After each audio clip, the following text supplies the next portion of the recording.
dele, porque eu sou o time Igrejinha da Pampulha. Então vamos lá, Mari, sem bairrismo. Qual Sem paisagem mais bonita? Aquela Igrejinha da da Pampulha. Igrejinha da Pampulha, time Duda. Você vai falar pro Cícero Melo que tá no lugar feio. Não, mas eu sou mais Igrejinha da Pampulha, imparcial. Tá bom. Você entendeu essa imparcialidade aí, né, Cícero? Entendi sim, Bruno. Abraço pra você, um beijo na Mari, abraço aos companheiros no Fã de Esportes. Eu acho que são dois lugares lindos, né? Como o Brasil tem lugares maravilhosos, né? Essa vista da Lagoa é insuperável, mas a Igreja da Pampulha também tem a sua expressão e não fica atrás. Mas vamos falar de Fluminense e Vasco, uma vitória gigantesca do Vasco, com mais de 30 mil cruz-maltinos no estádio Newton Santos, uma vitória da superação, né? O Fluminense teve mais de 70% de posse de bola, mas o Vasco foi mais efetivo. Aproveitou as chances que teve, enquanto que o Fluminense desperdiçou muitas chances de gols e ainda tomou 3 gols de cabeça, 4 gols, coisa que o Fluminense não sofria há muito tempo. Então a vitória do Vasco acabou sendo merecida. E hoje, grande nome do Vasco acaba sendo o atacante argentino Verratti, né? Ele fez um gol de cabeça, deu de cabeça assistência para um dos gols do Gabriel Peck, e em 6 jogos com a camisa do Vasco ele já tem 4 gols, uma assistência e uma participação num gol do Serginho contra o Atlético Mineiro. Com isso o Vasco continua em 18º lugar, com 20 pontos ganhos, né? Mas com esses 3 pontos diminuiu a diferença para o Bahia, 15º, Goiás, 16º, que tem 25 pontos. São 5 pontos agora de diferença, sendo que o Vasco tem aquele jogo a menos, que ainda vai ser reposto contra o América Mineiro. O Fluminense perdeu a chance de voltar ao G4, permanece em 6º lugar com 38 pontos ganhos, né? E foi uma derrota muito lamentada por todos no time tricolor. Vamos ouvir então o que falaram os dois técnicos, Ramon Dias, argentino, do Vasco, e o técnico que estava ali à beira do campo do Fluminense, o auxiliar Eduardo Barros, já que o Fernando Diniz estava suspenso e não pôde trabalhar nesse jogo. Me gustó muchísimo la actitud del equipo, la actitud, la personalidad para jugar un partido tan importante. Necesitábamos estos 3 puntos para poder continuar a seguir trabajando. Va a ser difícil, pero el equipo está creciendo, está trabajando mucho, los jugadores anímicamente están bien, entonces es un momento lindo para seguir trabajando. As nossas inúmeras falhas defensivas no jogo de hoje, que a gente precisa corrigir para a sequência da temporada. Apesar das falhas defensivas, a gente tem que ter a competência de analisar o que a equipe fez bem no jogo. Nós produzimos bastante para o resultado do jogo ter sido diferente. E nós tivemos, por muitos momentos, melhor na partida que o nosso adversário, em que pese o resultado final tenha sido favorável ao Vasco. Aí os dois treinadores, então.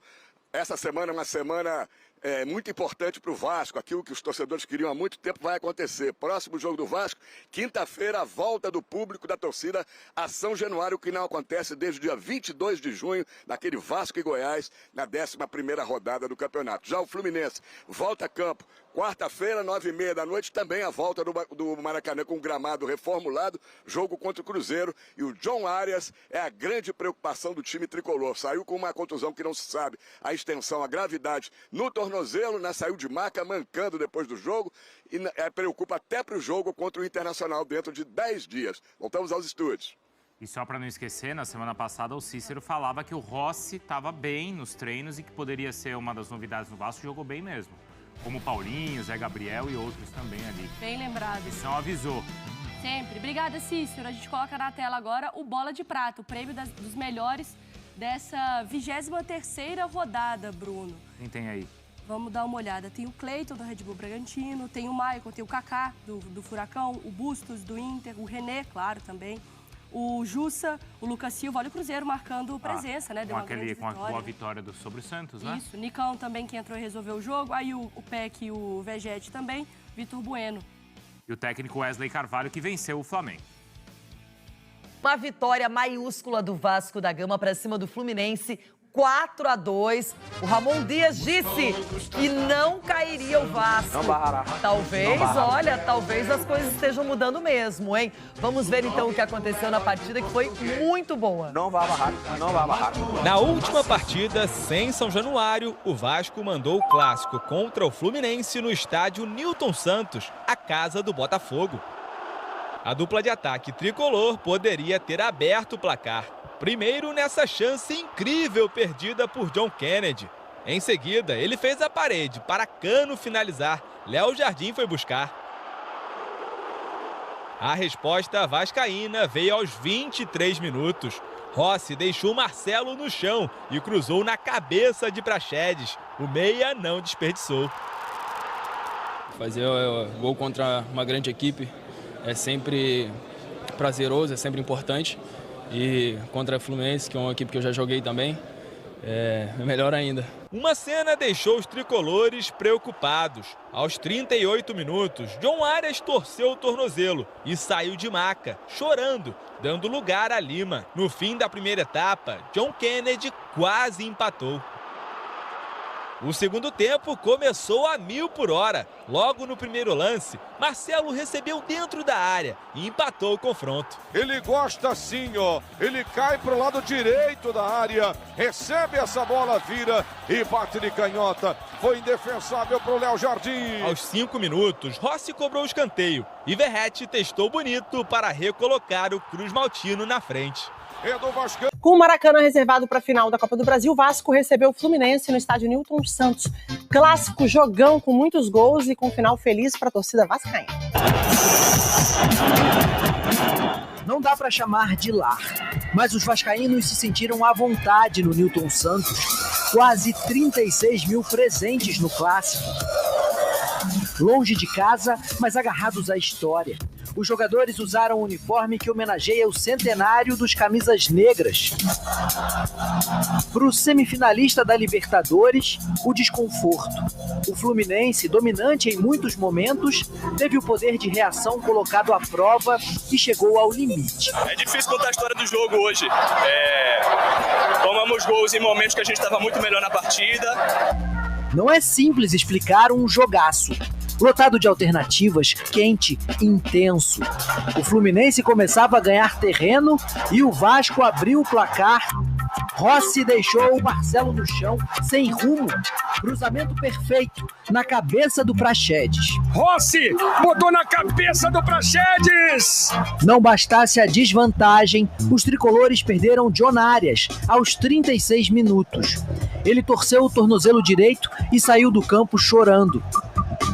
No tapetinho, John Kennedy colocou a bola no chão, arrancou cheio de energia e só parou na trave.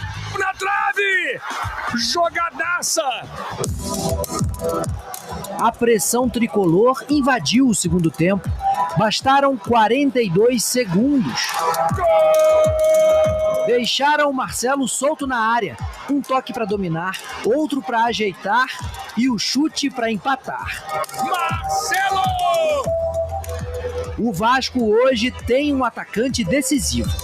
Verratti chegou para encorpar o time e, se permitirem, ele vira gigante na área. Ele é grande! Foi artilheiro no último campeonato argentino! Quarto gol em 6 partidas pelo clube. De volta da seleção, o meio-campo André deu esse passe lindo pro Guga. Cruzamento de primeira, chute de primeira. Lima empatou. Até aqui, 2-2. Depois do gol, Ramon Dias lançou Payet e Gabriel Peck. Muitos olhares para o francês, mas o velho conhecido decidiria. Independente de quanto tempo tu entra em campo, você tem que dar o seu melhor. E acreditar, porque o André tinha a bola dominada, mas se enrolou. Bola mal tocada, olha o Peck, bateu! Gol! Gabriel Peck!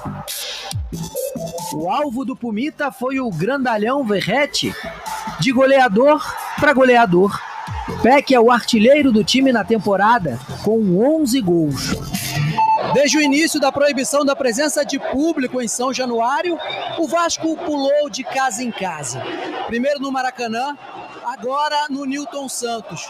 A volta para o Caldeirão está próxima. A gente pode dizer que foi um ensaio para o retorno.